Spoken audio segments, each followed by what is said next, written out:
This is Robert's setup.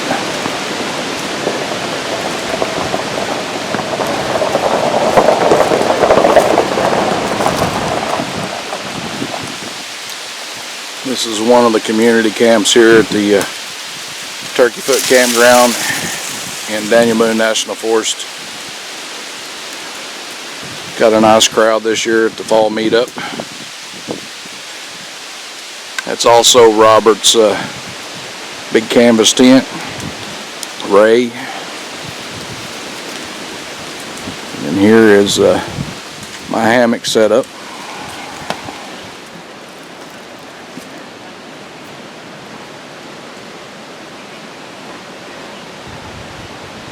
One thing, Chris, I might mention to you, if you want me to start scarring with it. Okay.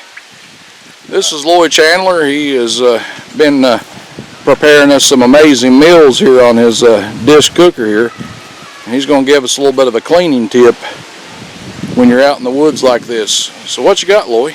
Well, my old walk here, I was using to clean it, and I was using the wood ashes out of the fireplace, and here's some good ones here. And the lye that we get for cleaning a lot in our soaps comes from the wood ashes. So the old timers took hoppers and they saved their ashes out of the stove and they put it in the hoppers, and then they let the water leach through it, and they had a container on the bottom that caught the leachings, which is where your lye comes from for cleaning. So in a situation out here, if we don't have it, a lot of them use sand to scour with, but in this case I use the ashes to scour and clean my pans with. And then a lot of our paper comes from the leaves, and so earlier I was using the leaves to clean the worst of this out. So I used the leaves and the lye or the ashes to clean and scour, and then I went down with hot water to finish up with it. And look what a good job he's got going on here. I mean, that's super clean. A lot of people have probably heard the term lye soap, and basically the same properties he's using to scour his disc or his it used to be a disc blade.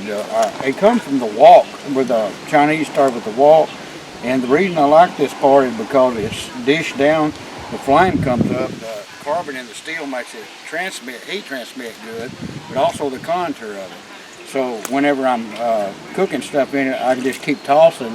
Everything keeps naturally going back to the middle, and that's one reason you can keep the food when you're cooking it all even, is because you just keep tossing it and it just keeps falling into the middle. You know, I've got a discata that I made out of a disc off of a Alice Chandler's discard, and this is basically the same thing. It's just it on steroids. He's got him a stand made and got it hooked to gas, and he's got a really sweet setup here.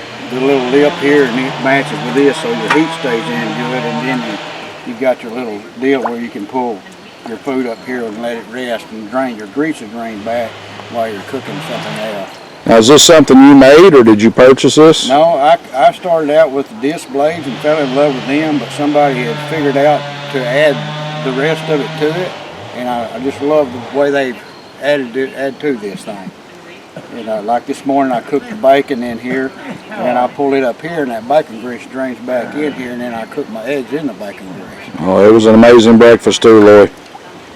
Some of the best gravy I've ever eaten. Well, thank you, Chris. Trained by my wife. You think mine's good, you gotta try hers. We'll tell her we said thanks. You can see what it put on that rock. That was almost a field. And did you guys see how the creek was tore up on the way up through here? The big logs and everything. Almost filth. We had a flood here. Oh, okay. And the ground was already saturated. We had a secondary, what he's talking about is we had a secondary flood after our initial flood in Letcher County. Yeah. And what he's talking about is the same time we got the flood. We got it on the 28th, and then about 5 to 6. We got it on August 5th. Well, 7 days later, we got another flood. Yeah. And the same flood that he's talking about is the one that we got the second time. Yeah. And I mean, it was bad, but it wasn't near as bad here. But I mean, we got, the ground was already completely saturated. We got about 2.5 inches of rain in about an hour and a half, 2.5, 3 inches. Yeah. And we got 3 flood control reservoirs. Now this is War Fork Creek right here. and we're going to go up the ways a little bit, and we'll be about a mile from the Warriors Trace. And that's where mainly in this area, it was Shawnee and Cherokee, but the Warriors Trail, Warriors Trace, there's a historical marker at Greyhawk. You all can look it up, I'm probably saying it wrong. But anyhow, the Native Americans had a trail that went from Michigan all the way to the Gulf of Mexico. And they would use it for trading, and they would fight on it, and they were allowed, right. and it comes right through Jackson County here. And we'll be about a half mile from it in our next stop. So this is completely, all this is sealed it in. It just came, well, look right over there. See that log? Yeah. Okay. And all down this creek. I mean, it just totally destroyed. And this is the official Jackson County swimming hole. Now, can you tell us the story of how it became the Harrison Hole? Okay. Stand right here in the sun. The Harrison Hole. Can you stand right here in the sun with the sun on you? Soup Bean here, coming to you from Daniel Boone National Forest, right out from Turkeyfoot Campground. This is the Jackson County swimming hole, or was before we had the August 5th flood that totally almost sealed this in. And it's called the Harrison Hole. And why it's called the Harrison Hole is there was a man and his last name was Harrison. And this has been, I'm 59 years old, so it was before, as long as I've been alive, he drowned in this swimming hole. And they drug his hole and they couldn't find his body. What we have here is a lot of karst topography. And right under that rock, you can jump, or could jump, if it hadn't filled in since the flood, right off where that log, that dead log is, and the point of that rock, you go out about 10 foot, there's a spot that you can jump and you won't hit ground, okay? He went down into that cave system somehow or another, and they never found his body. So that's how this got named the Harrison Hole, after that man, and I do not know his first name. But that's the history behind this hole of water right here. And as you can see, we've got the rope hung up, the homemade rope, and everybody swims. Of course, I don't, the swimming's probably over now. I mean, the flood really did a lot of damage here. Right. Look how close you are. Right. Okay. Now, what do you want me to do here? Tell us about the trace. I'm gonna say, tell us the history of it. Okay, we have drove a little bit farther up Wolf Fork Creek, and we're not that far. I can't tell you the exact place, but the Native Americans in this area, it would have been, of course, they were tribes all the way from Michigan. And this trail ran from Michigan all the way to the Gulf of Mexico. And I can't remember, I believe it's the Warriors Trail or the Warriors Trace. These gentlemen that are filming can correct it, and they can find it on the Kentucky Historical Society. The historical marker is at Greyhawk, Kentucky, which is, the way the crow flies, about, I don't know, maybe 5-7 miles from here. And right near here was the route that the Native Americans took for game, for trading, and when they would have like inter-tribal warfare. This is where they would come, right in within a mile of where we're at right now, and they would. This is where they would travel through, and it went right through Jackson County, and I believe it goes into Clay County. And then it goes up through Lee County also, here close. And most of it's all right here in the Daniel Boone National Forest. That's what I know about close. But the main Native Americans here were Shawnee and Cherokee. Mostly Shawnee here. The closer you get to Tennessee line, you'll see more Cherokee. But they were a lot of both tribes in here. And also some of the white settlers came in. They use these trails too, along with the buffalo traces and the wilderness road, and the trails that Boone and them blazed. It's just like when we go in the woods. Okay, we don't go through a patch of sawbriars. We take a game trail. We take a deer trail, right? Okay, they took a trail that was already blazed and established, that they didn't have to stumble. They could get all their gear through, and it was very close to the spot that we're at right now. And I'll step away and let you all get some pictures of some of these cliffs here and some of this area, and it's just a real nice place.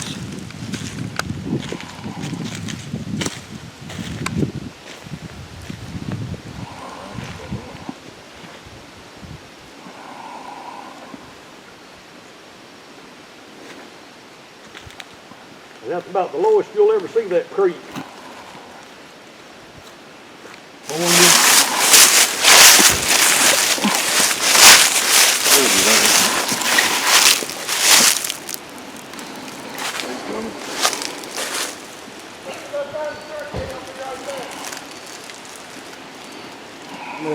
I'm currently standing in War Fork Creek.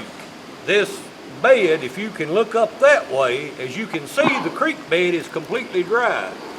Now we had a flood and we got some debris over here to the right, and you can see that there was water in here around August.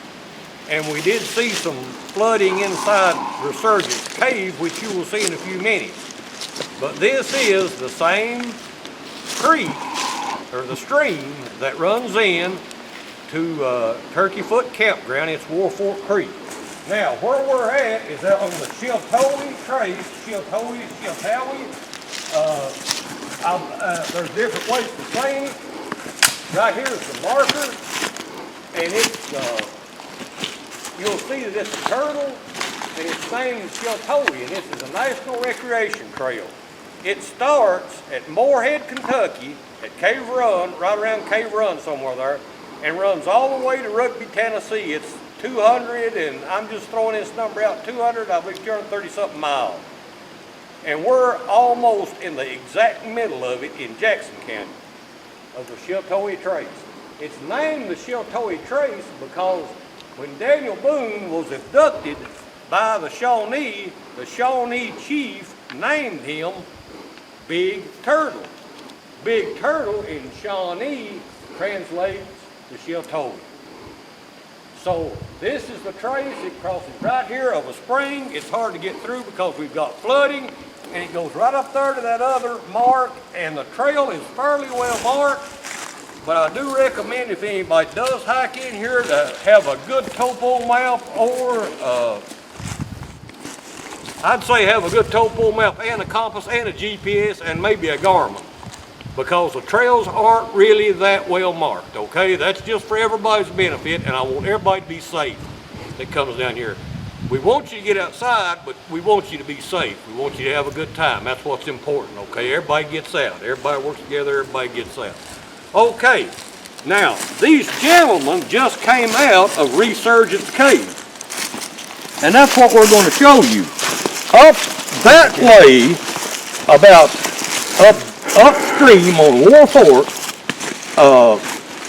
about a mile and a half, this creek goes underground, and it comes out right here, and this is called Resurgence Cave.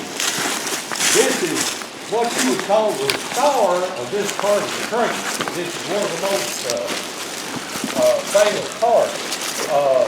These men took some pictures. Of course, the water comes out there. It's really low for this time of year, and it runs on. And then this stream runs into Station Camp, and that runs into the Kentucky River at Irving, Kentucky. This is Resurgence Cave. I have never been here and not seen water run out of this cave. When I was a young man, I've caught fish. I've caught trout right out from under that, inside that cave. Now, these gentlemen went farther on the other side, and I'm sure they took some footage. They couldn't go in this side because it's wet. And they didn't have their diving gear. They did. Now, did you guys?